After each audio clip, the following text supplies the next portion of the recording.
Então abra comigo a sua Bíblia no primeiro livro e na primeira carta aos Coríntios ali, capítulo de número 11, e nós vamos ler a partir do verso de número 23, a primeira carta de Paulo aos Coríntios, capítulo de número 11, nós vamos ler a partir do verso 23, amém?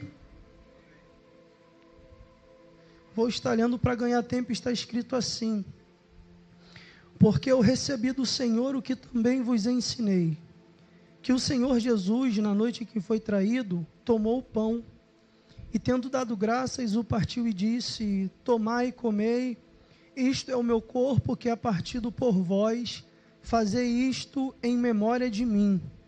Semelhantemente também, depois de ceiar, tomou o cálice dizendo: este cálice é o novo testamento no meu sangue, fazei isto todas as vezes que beberdes em memória de mim. Porque todas as vezes que comerdes este pão e beberdes esse cálice, anunciais a morte do Senhor até que ele venha.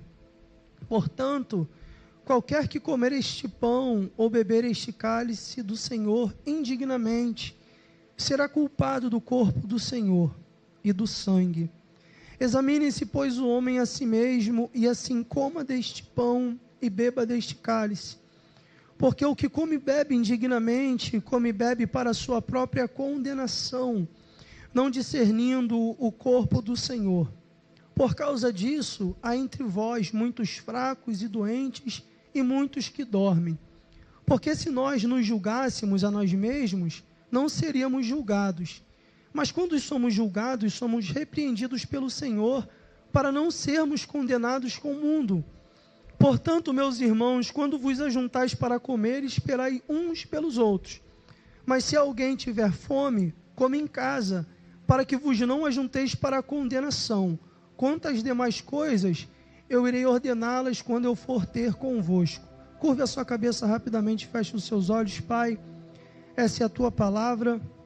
Eu te peço que, da mesma forma que o Senhor palestrou e ministrou ao meu coração, que assim seja com a sua igreja e que seu nome seja glorificado. Eu peço, meu Senhor, que nessa noite haja conversão, haja arrependimento, haja mudança de mentalidade. Tudo isso para que o seu nome seja glorificado em nome de Jesus, e quem concorda diga amém. Irmãos, a gente está falando aqui de um episódio muito conhecido na primeira carta de Paulo aos Coríntios. Paulo está dando algumas instruções nessa carta porque alguma coisa estava acontecendo. E durante muito tempo a gente sempre escuta, estava tendo dissensão, estava tendo uma diferença entre os irmãos. E o Paulo, eu acho legal, o apóstolo Paulo, eu acho ele muito inteligente, na verdade, porque Paulo, ele é o típico exemplo daquele cara que está pronto para ouvir e é sempre tardio no falar. Então sempre chegava para Paulo a situação, o que estava acontecendo. E Paulo, ele discernia e ele mandava uma carta. É como se hoje fosse um e-mail, né, um WhatsApp. Então imagina que você na tua empresa, você é o dono e você colocou ali alguém para gerenciar.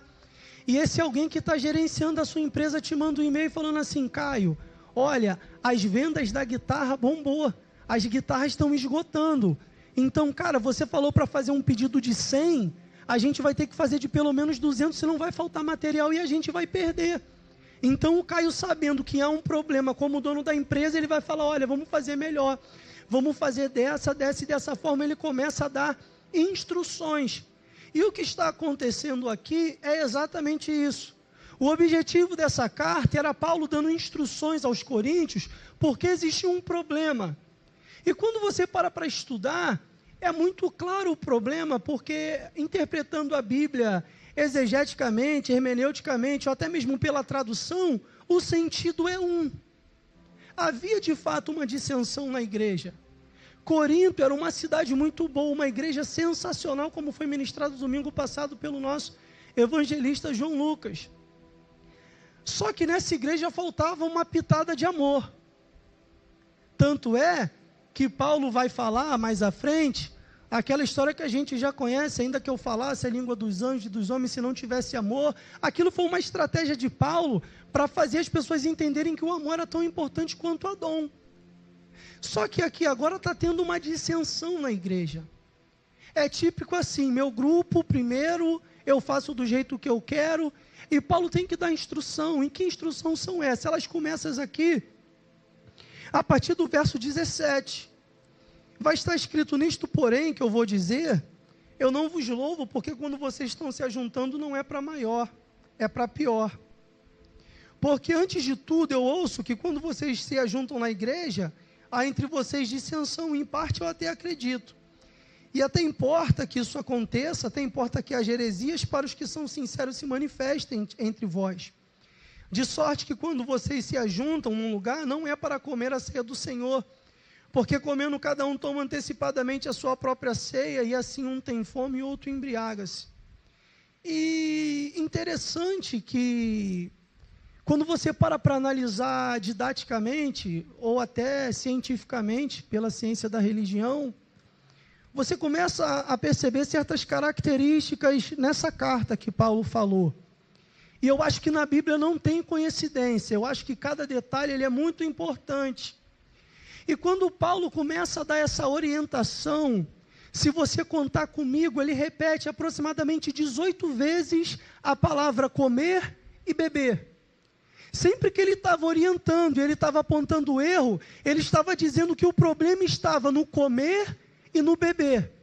Todas as vezes que você comer dessa forma, se você comer e beber dessa forma, você vai ser culpado. E se você comer e beber indignamente, então Paulo ele está trazendo uma clareza, embora implícita está no texto. Se você comer e beber dessa forma, estava errado a forma que o povo estava comendo e bebendo. Melhor, estava errado a forma que os coríntios estavam ceando.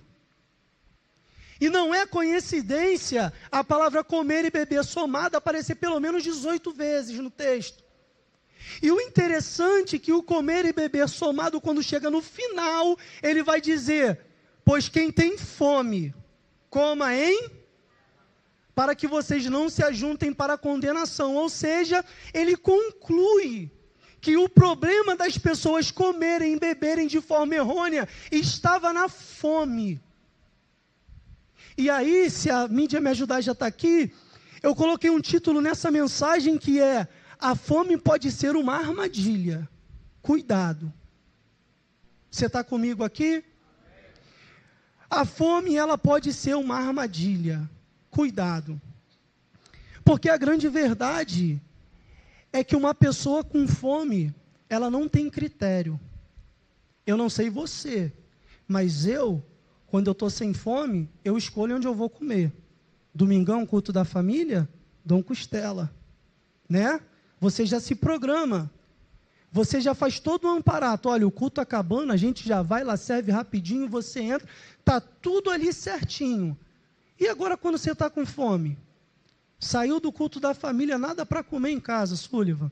Tem aquele arroz na geladeira e o feijão da janta do dia seguinte. Sem critério, você fala: compra o frango assado, que é mais rápido, e faz um esquema ali e vai. Porque gente com fome não tem critério.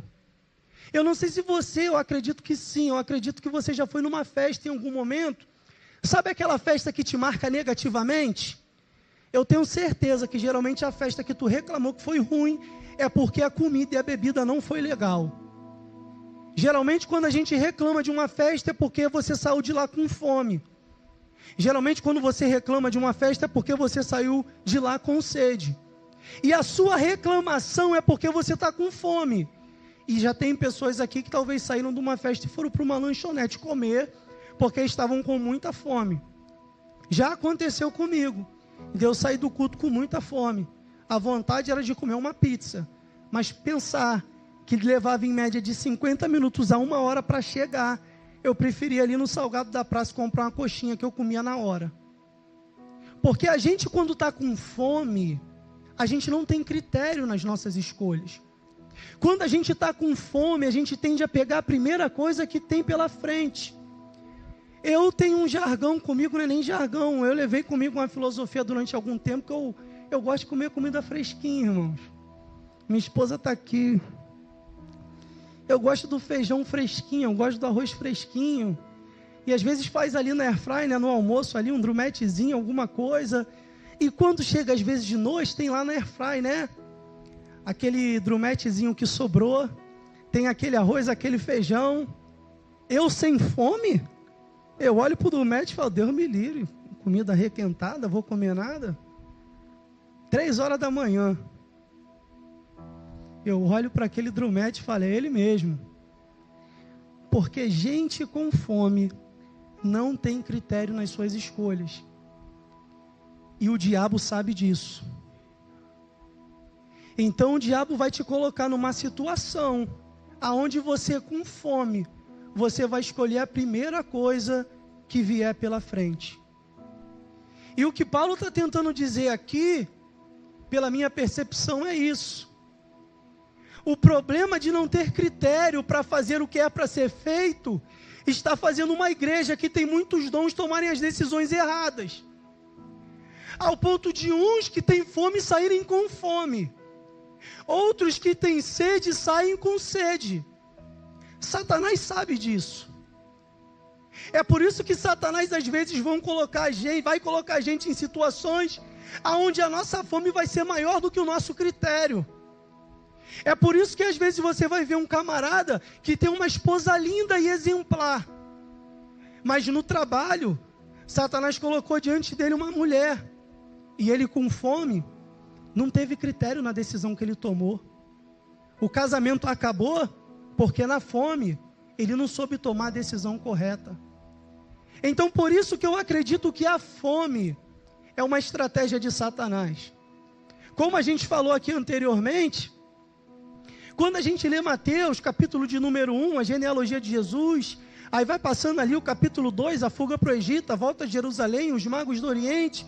Chega no capítulo 3, a gente vai ouvir falar sobre um João Batista, aquele camarada que pregava na Judéia, batizando no Jordão, arrependei-vos, pois é chegado o reino de Deus.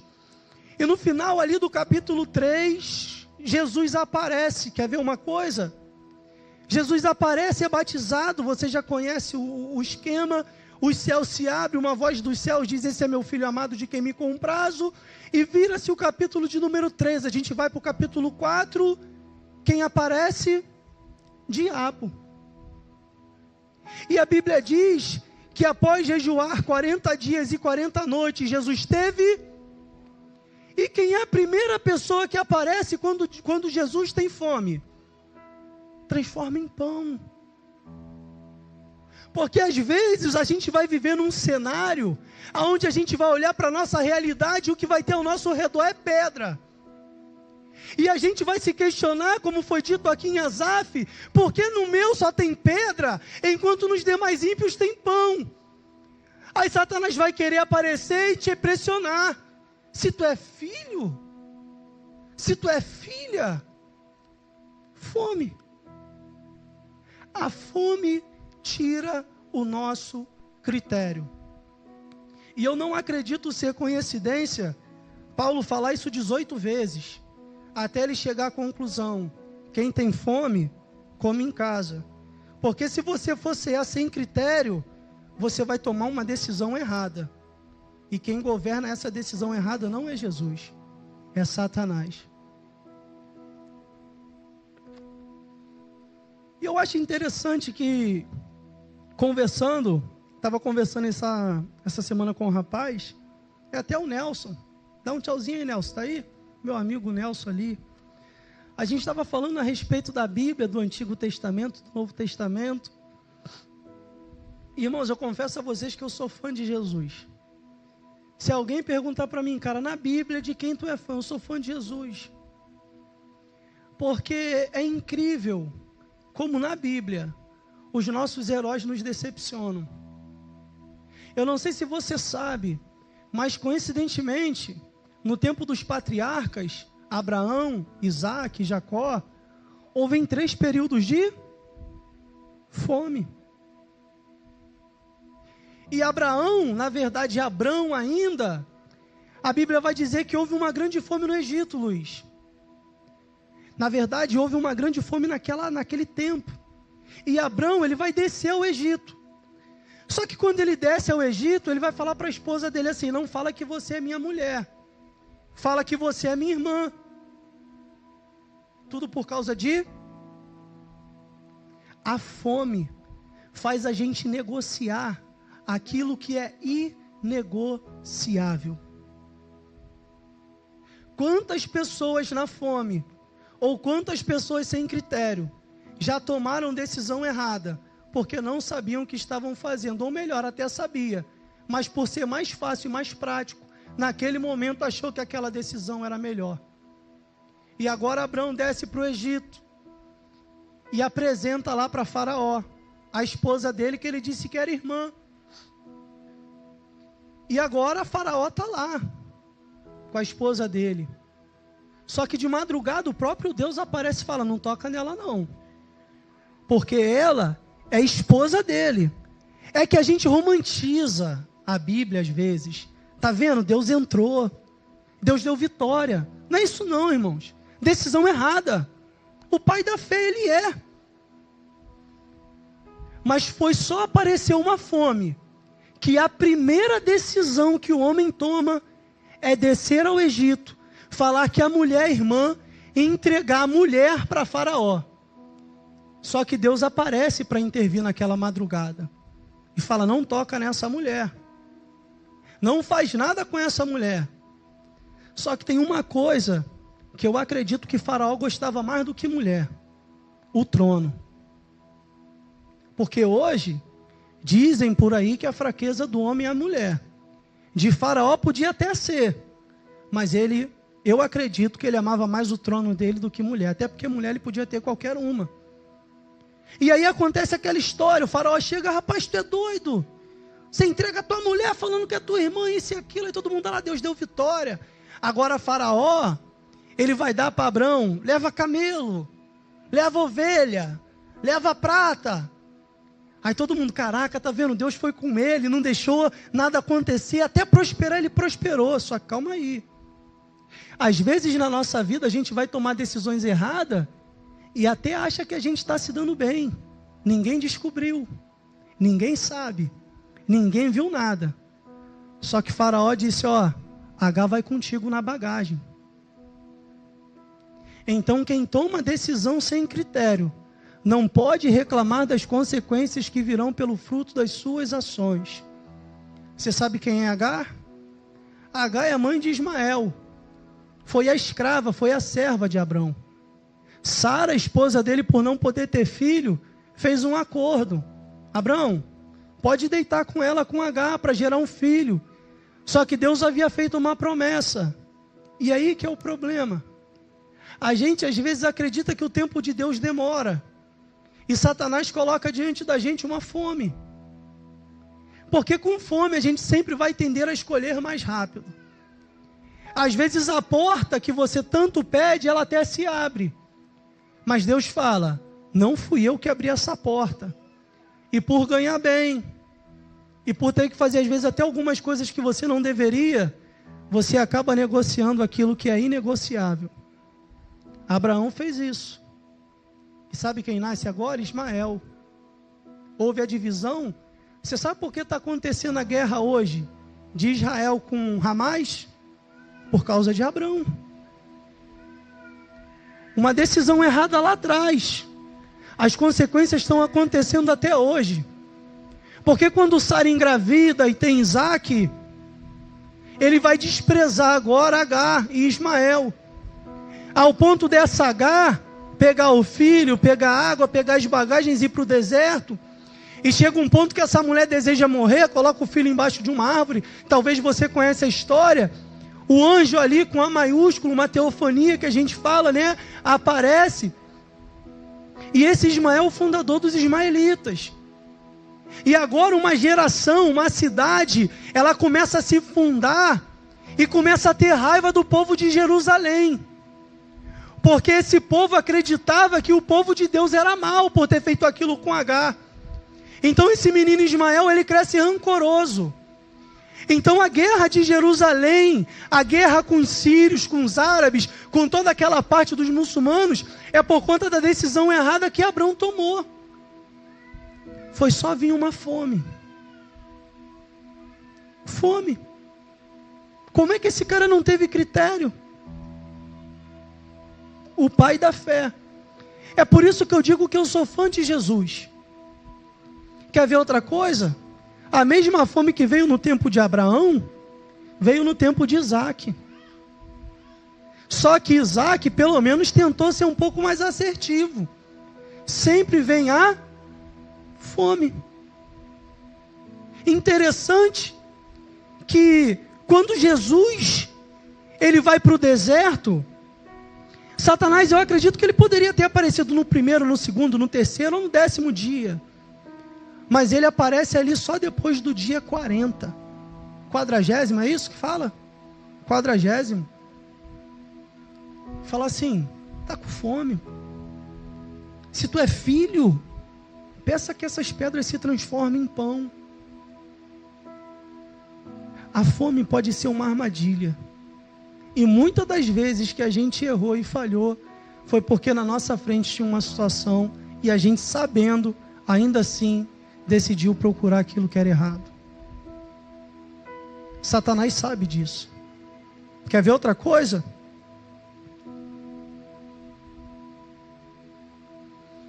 Jacó negociou os filhos de Jacó aquilo que era inegociável. José não tinha tamanho, mas tinha promessa. Ficaram livres, mas até que naquela época houve uma grande, ao ponto deles terem que trocar a sua própria liberdade para ser escravo.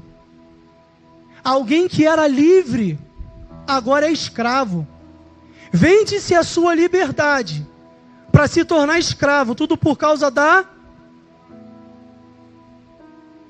Eu entendo agora, quando a gente para analisar por essa perspectiva, por que Daniel, ele decidiu não se contaminar. Não era por não ter fome. Quantos de nós, quando fizemos jejum, olhou para aquele prato gostoso e falou, não tô podendo comer isso. Não é que a gente não deseja comer, mas é porque a gente sabe do propósito.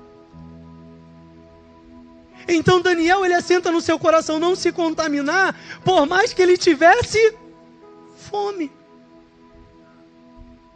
E agora eu estou vendo aqui irmãos que negociam o inegociável. A gente romantiza também a história de José. Não é tão romântico assim não, nem tão pouco bonita. Só que agora alguém que é livre se torna escravo. Tudo por causa da... Mídia, me ajuda aí? Coloca o livro de Ruth aqui no capítulo 1, por favor, na Bíblia. Tinha uma mulher chamada Noemi. O esposo dela se chamava Elimeleque. Eles tinham 2 filhos. Malom e Quilion, se não me falha a memória. Eles moravam na cidade conhecida como a Casa do Pão, Belém. Só que a Bíblia vai dizer, coloca aí, mídia, pra gente, Ruth capítulo de número 1, que naquela época houve uma grande... E agora Elimeleque, ele quer sair de Belém para ir para Moabe. Na Casa do Pão tinha fome. E agora ele quer negociar o que é inegociável. Sair de uma cidade santa, sair de um lugar santo, para ir para um lugar amaldiçoado. Tudo por causa da... Mais uma vez a fome. Só que o desejo de Elimeleque era que os filhos e a esposa não morressem. E ele, obviamente, também não queria morrer. Quando ele vai para Moabe, qual é a primeira coisa que acontece? Elimeleque morre. Logo em seguida, morrem seus 2 filhos, Malom e Quilion. E agora Noemi, sua esposa, fica viúva. Você vai ver que essa mulher só volta a prosperar depois que ela volta para Belém. E talvez eu já queria aqui começar a fazer uma aplicação. Se um dia você habitou em Belém, se você sabe o que é comer o pão, se você sabe o que é beber do cálice, e você saiu de Belém para morar em Moabe, Eu quero te fazer um conselho. Em Moabe você vai morrer. Em Moabe os seus sonhos morrem. Então eu quero nessa noite dizer: volta para Belém, de onde você nunca deveria ter saído. Porque a gente quer saciar uma fome interna, achando que isso vai suprir as nossas necessidades. Mas eu posso te garantir uma coisa: existe uma fome dentro de nós que só Deus pode preencher.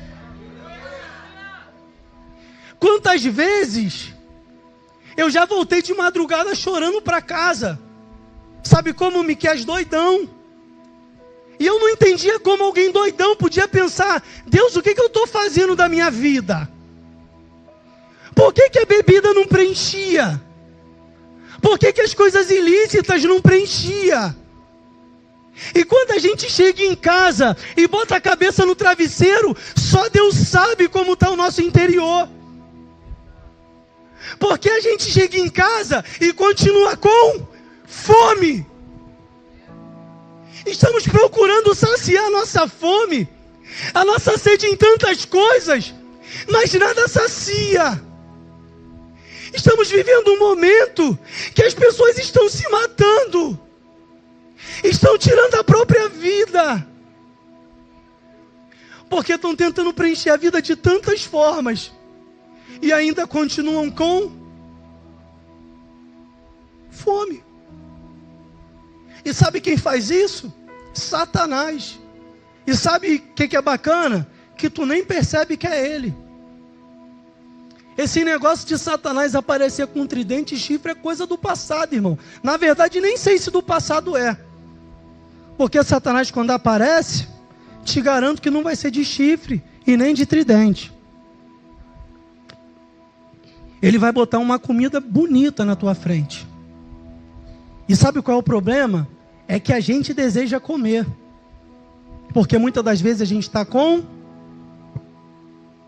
E essa mesma fome que pode ser uma armadilha. Eu me lembro, quando o presbítero Luiz Antônio pregou sobre o Salmo 91, algo interessante, que vai dizer assim: Ele, Deus, te livrará do laço do passarinheiro.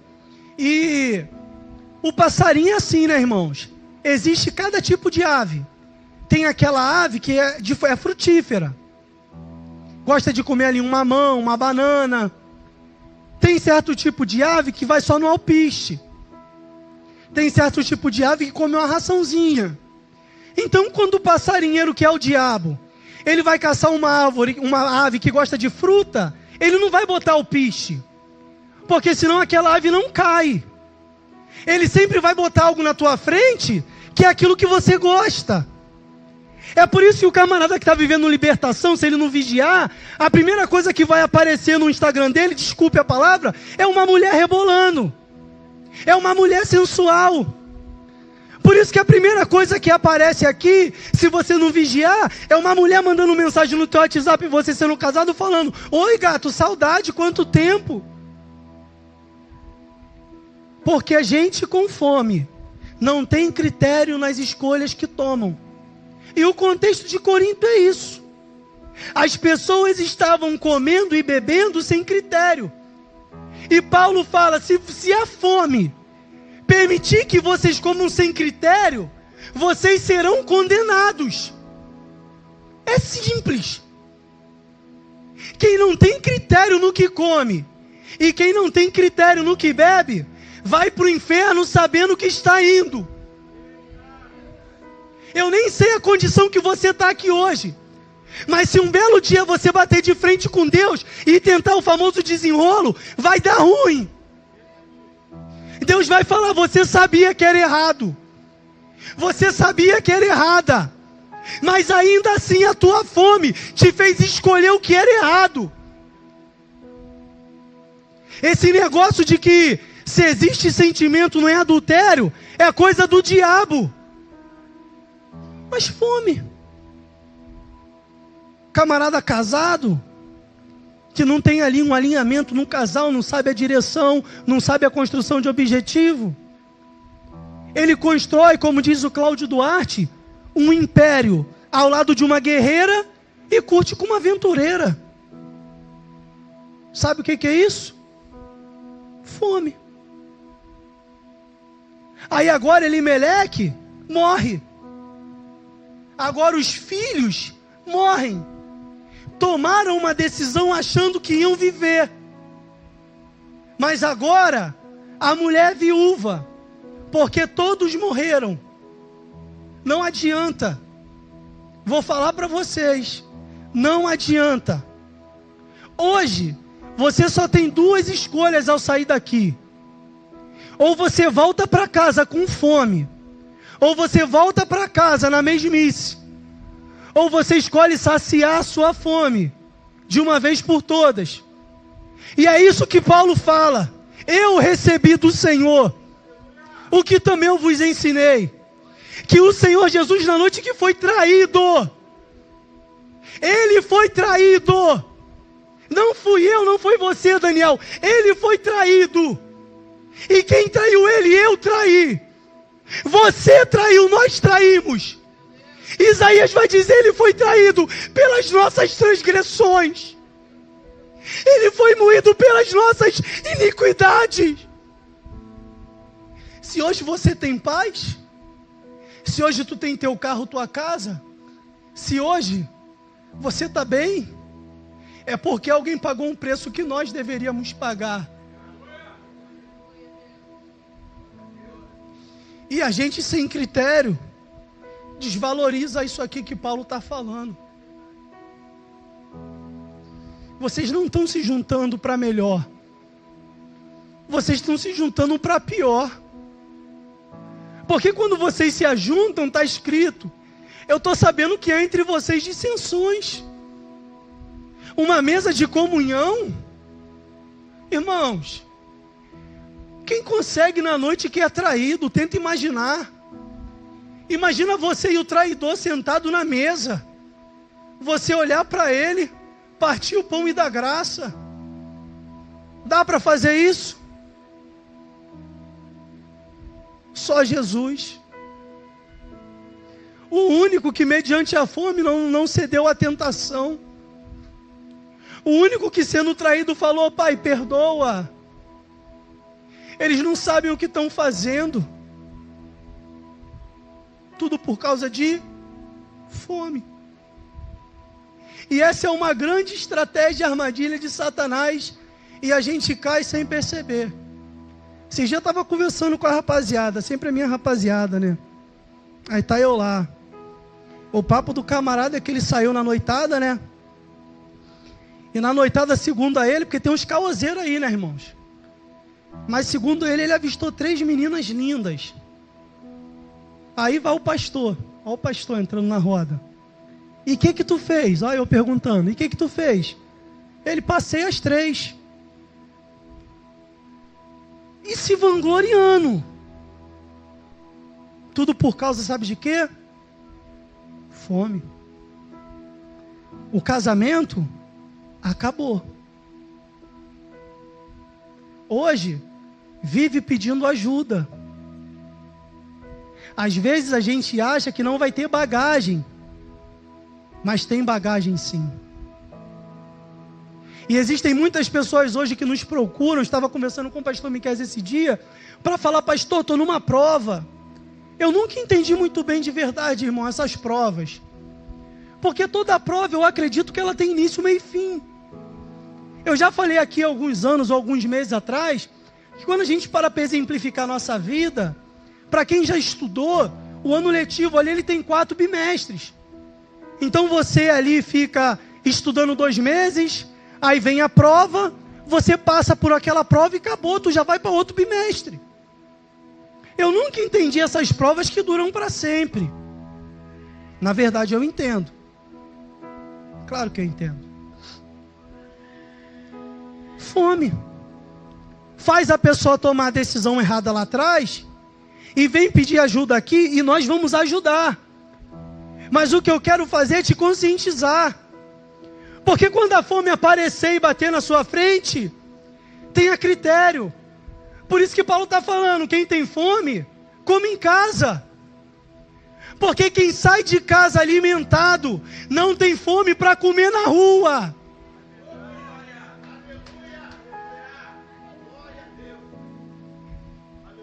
Como você vai num rodízio, chega você, ó,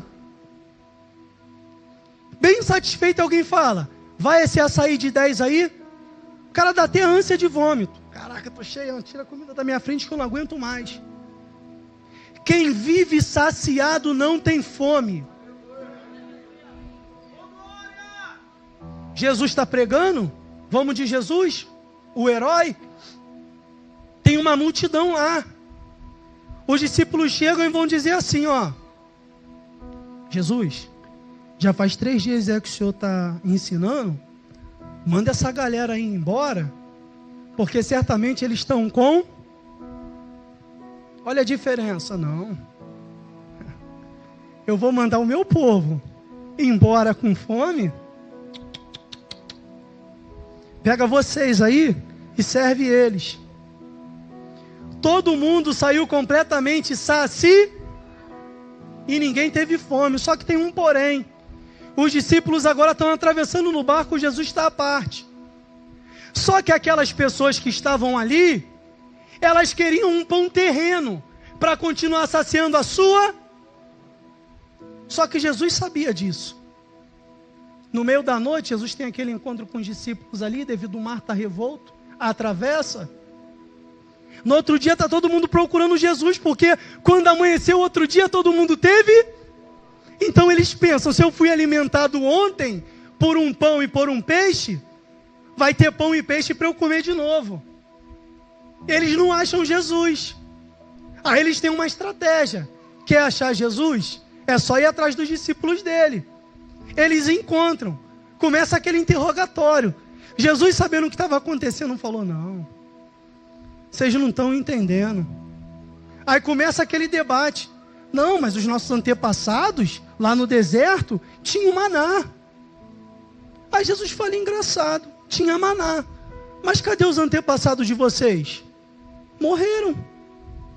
Do que adianta comer uma comida terrena e não viver a eternidade? A comida que eu quero dar para vocês é algo que vocês vão comer hoje e vão ficar saciados não só nessa vida, mas também na vida eterna. Eu sou o pão vivo que desceu do céu. E na noite que ele foi traído, ele tomou o pão. E tendo dado graça, ele falou, come. É o meu corpo. Ele é partido. Eu estou sendo machucado, traído, cuspido, morto, por amor a vocês.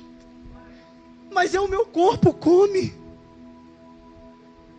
E semelhantemente, ele tomou o cálice dizendo, esse cálice é o Novo Testamento, é o meu sangue. Fazer isto todas as vezes que beberdes em memória de mim. E por que a gente não tem critério? Por que a gente olha para algo desse tipo e, sei lá, um vídeo pornográfico fala mais alto? Porque o camarada que namora consegue trair. Porque o camarada que é casado também consegue trair. Por que a mentira consegue reinar? Por que a falta de perdão, a ira? Por que não há entre nós o que Jesus sempre quis? Comunhão. A mesa. Aquele que foi traído falou, eu estou sendo traído, moído, eu estou morrendo, mas para que vocês tenham vida. E Paulo vai dizer aqui, que quando as pessoas comem e bebem sem critério, o que está acontecendo é que tem muitos doentes, muitos enfermos, e muitos já são até mortos. Porque a busca insensável por prazer fez com que pessoas perdessem a própria vida. Quantos amigos aqui a gente já não ficou sabendo que numa noite estava doidão, numa noite queria pegar todo mundo. Quando a gente acordou de manhã, a notícia é que estava morto na praça do 7 de abril. Hedonismo. A busca insensável por prazer. O ser humano, a carne humana, ela tem uma busca insensável por prazer. E se a gente não buscar a se alimentar espiritualmente, nós vamos ter fome. E quando Satanás botar a comida na nossa frente, pasme você, a gente vai pegar. Quem não tem critério nas escolhas que tomam é porque tem fome. A pergunta que eu te faço é: do que é melhor? Você sair nessa noite saciado pelo pão e pelo cálice que alimenta a nossa vida espiritual e nos dá acesso também à eternidade? Ou vamos continuar com fome e a comida que vamos buscar aí fora vai levar a gente para uma condenação? Quer ver como é engraçado? Quando a gente não tem critério nas escolhas, parece até que é incoerente. Quem aqui, não precisa levantar a mão não, mas só pelo sorrisinho daqui eu vou saber. Quem aqui já foi numa festa e reclamou que não tinha comida nem bebida direito? Meu Deus, todo mundo. Até eu tô rindo, né? Também já fui. E reclamou porque saiu de lá com fome e com sede. Mas tu lembra de já ter reclamado alguma vez de ter comido um pedacinho de pão tão pequeno e um copinho de cálice tão pequeno? Não parece incoerente? Você vai numa festa, que você passa a festa toda só com um pratinho de salgado e 3 copos de guaraná. Mas a gente não reclama de uma festa que o cálice e o pão, dá licença, é desse tamanho.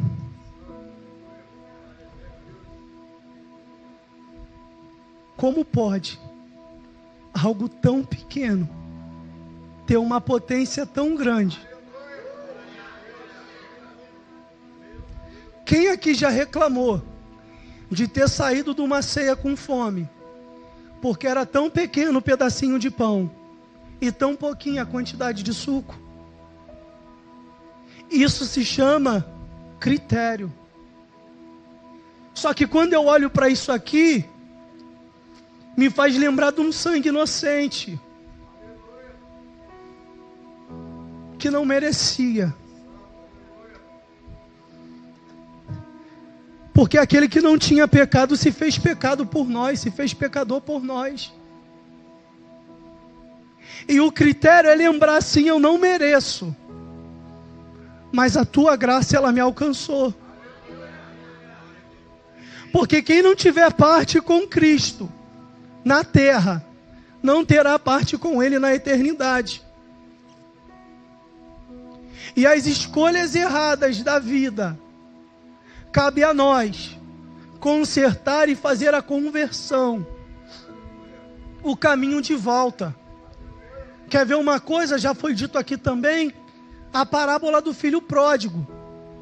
É tipo 3 parábolas em uma, né?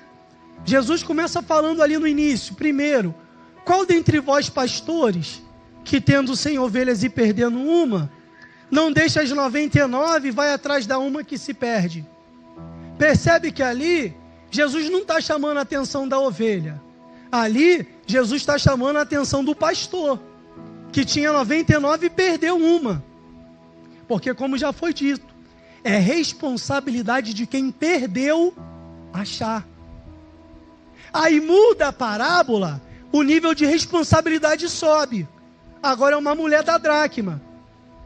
A mulher que tem a dracma é uma mulher que foi pedida em noivado, em casamento. Era um colar, que tinha algumas pedras, agora não lembro quantas exatamente, acho que era 12, em média.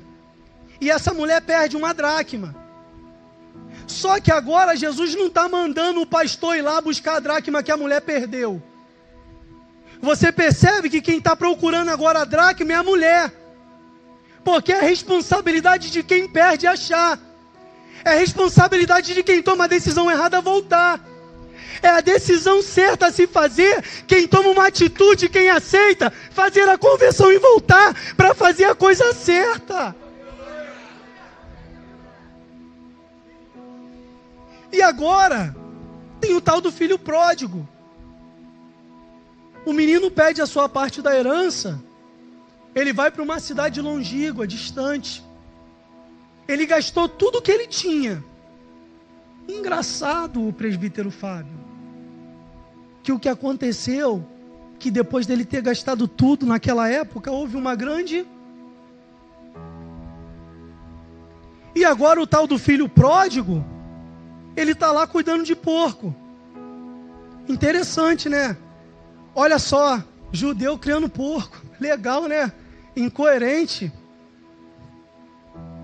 E agora, ele vai dizer assim, ó: quantos trabalhadores na casa do meu pai tem abundância de pão, e eu aqui careço de fome. A fome fez um príncipe desejar comer aquilo que porco come. Fome. É por isso que às vezes a gente olha para alguém e fala: meu Deus, como pode? Às vezes você olhar para alguém que já está tão no fundo do poço, mas tão no fundo do poço, que você se pergunta: meu Deus, cara, como você... E a pessoa não consegue mais sair. Fome. A fome do cara fez ele desejar comer. Sullivan, Sabrina, o que porco... Tu já se imaginou comer o que porco come? Alguém aqui já se imaginou comer o que porco come? Não, eu falava que não comia comida fria não, mas teve uma época aí, a quentinha não tinha micro-ondas. Quando eu estava com... Ou era quentinha fria, eu ficava com fome. Caiu por terra o meu critério. O cara que falava que não comia quentinha fria, comeu gelada. Sabe por quê? Porque se eu não botasse na geladeira, João, ela estragava. Então eu pensava, é melhor comer fria, gelada, do que azeda.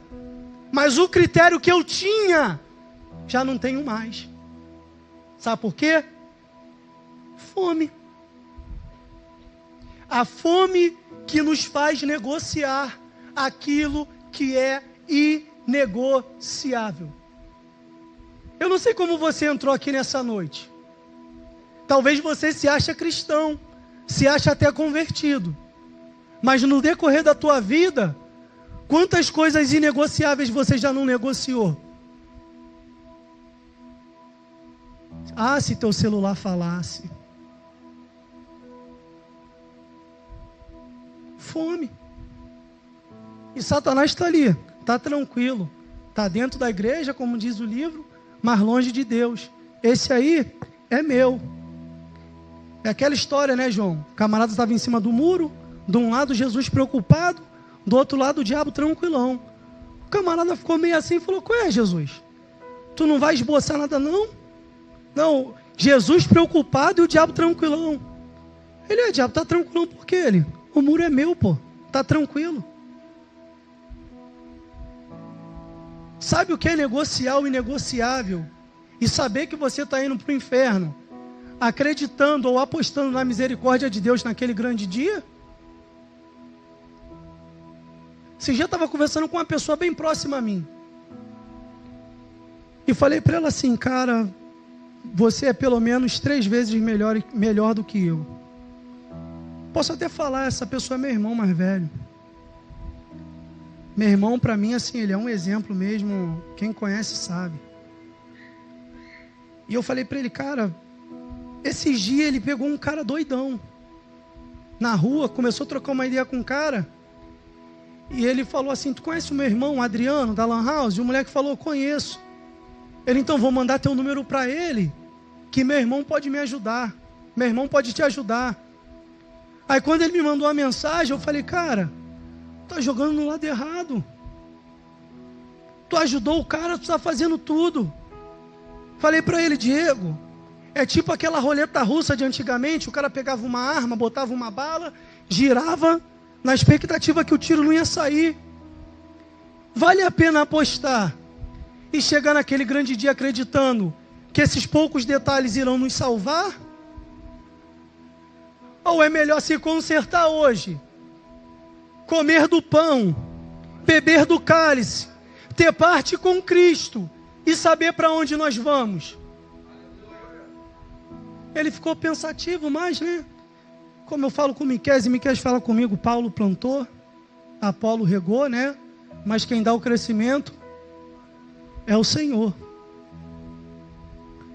Mas hoje eu quero te trazer uma mensagem da parte de Deus. Se o teu coração está pulsando nesse momento, o pastor não tem condição, eu não sei o que tu está passando. Mas se você está com fome, e Deus sabe que você tem buscado comer coisas fora da casa do Senhor, eu quero profetizar sobre a tua vida nessa noite. A Bíblia vai dizer que o filho pródigo, ele caiu em si. Sabe o que é isso? Mente transformada. E caindo em si, quando ele estava desejando comer a bolota, a comida dos porcos, ele caiu em si e falou, não, está errado. Quantos trabalhadores, Débora, quantos servos da casa do meu pai tem pão com abundância, e eu aqui perecendo de fome? Não, eu voltar-me-ei. Conversão. Se eu estou indo para cá, no caminho errado, quem cai em si faz isso. Voltar-me-ei, irei ter com o meu pai, e eu direi para ele assim, pai, contra ti e contra o céu pequei, eu já não sou mais digno de ser chamado de filho, me restitui como apenas um dos teus servos. Só que não é isso que o pai faz, porque está escrito, e eu volto para o início, Paulo falou, eu recebi o que também ensino. Na noite que ele foi traído, ele te chamou para fazer parte dessa mesa. E ele disse, coma e beba. Se Satanás te tirou da mesa e te fez comer o que porco come no chão, o meu convite hoje é que você volte a sentar com a gente nessa mesa. E volta a comer e beber daquilo que pode alimentar não só a sua vida na terra, mas também na eternidade com Cristo. Essa é a mensagem. É isso que Paulo está dizendo, é simples. E se durante anos, se durante muito tempo, você não está tendo critério, e não está conseguindo dominar a sua fome, está sendo dominado por ela, eu quero te profetizar nessa noite, que a mesma fome que te fez buscar comida em outros lugares, vai ser a mesma fome que vai nessa noite te fazer cair em si e voltar para onde você nunca deveria ter saído. Eu te convido a voltar para a casa do Pai. Eu te convido a sentar na mesa com o Pai. Eu te convido a ter comunhão com o Pai. Eu te convido a ser chamado de filho. Mas as minhas vestes estão sujas, Ele tem vestes limpas. Mas eu não sou mais digno, quem é digno? João disse que olhou no céu, na terra e debaixo na terra não tinha ninguém digno. E quando ele ficou em prantos, ele ouviu uma voz, João, fica tranquilo. Porque o único que foi achado digno foi o Cordeiro, que foi morto e reviveu. E sabendo que ia morrer, ele falou, eu estou morrendo, mas que a minha morte transforme em vocês vida. Só que o que está acontecendo é que alguém morreu para que nós pudéssemos viver. E por que nós estamos morrendo?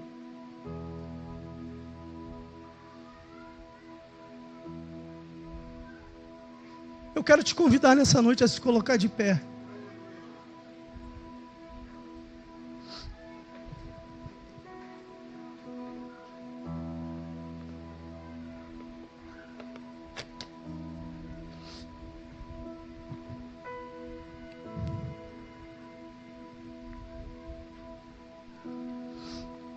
O tempo passa muito rápido, mas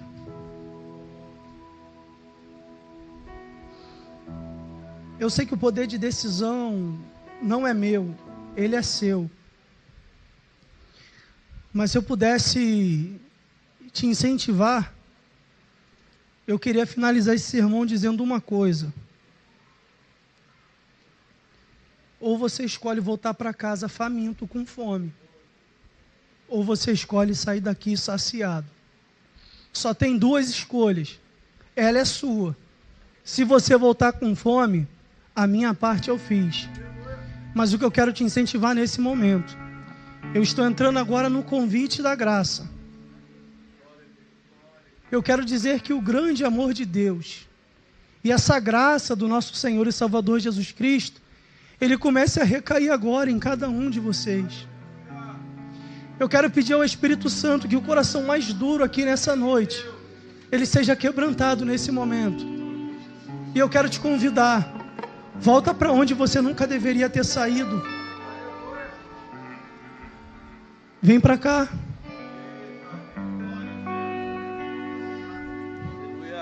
Se o teu coração está palpitando aí, está batendo mais forte, vou te falar, sou eu não, é Deus. Volta para casa. Volta para casa.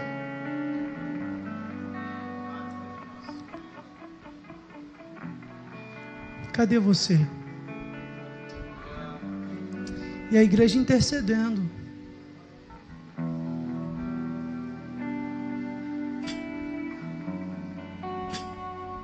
Quem tem fome, venha.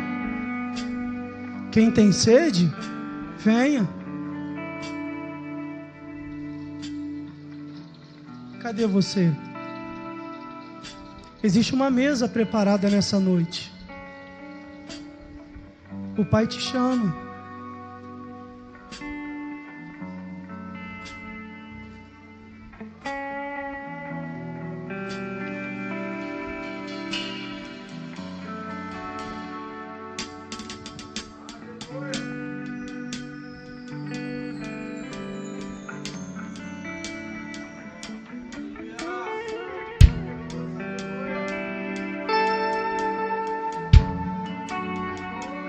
Eu sei que o teu coração está batendo mais forte nesse momento.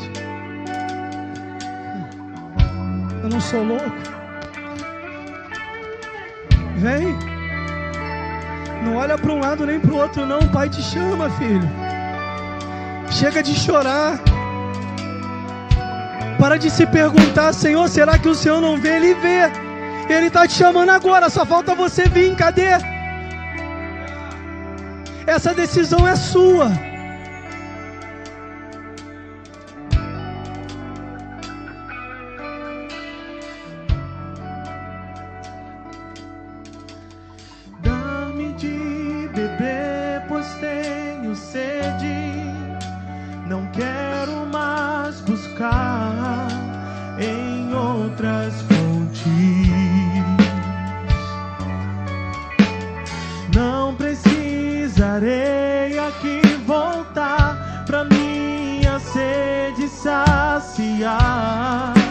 Uma vez que eu já ouvi teu falar, tu és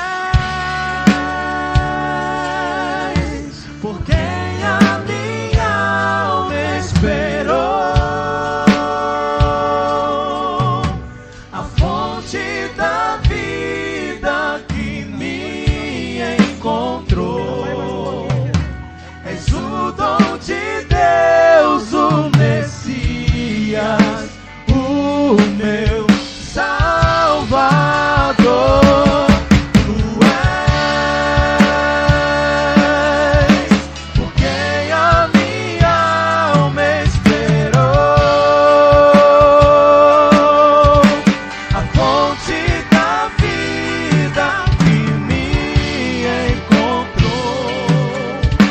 És o dom de Deus, o Messias, meu Salvador.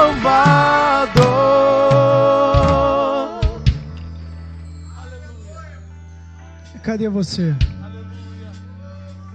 Eu não vou me estender muito, porque eu creio que esse trabalho quem faz é o Espírito Santo, mas eu sinto na minha alma que tem pessoas aqui nessa noite que precisam vir até aqui. Sabe, eu tenho um zelo muito grande, uma paixão muito grande pela sua vida e eu queria te incentivar a vir até aqui na frente.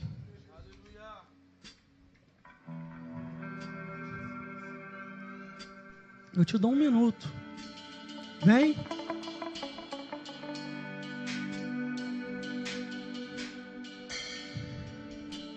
Cadê você? Para de buscar em outras fontes, como está sendo dito aqui.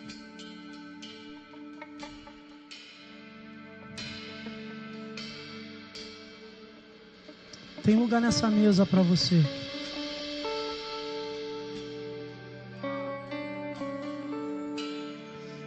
Ah, se minha voz estivesse boa, eu estava explodindo aqui em cima. É porque não dá para explodir, irmãos. Meu coração está saltitando aqui.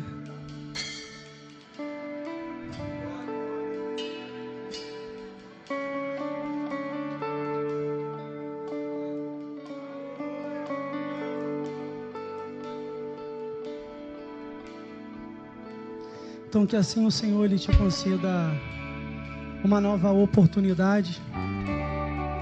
Eu quero te pedir que você erga as suas mãos aos céus e aplauda a presença do Espírito Santo nesse momento.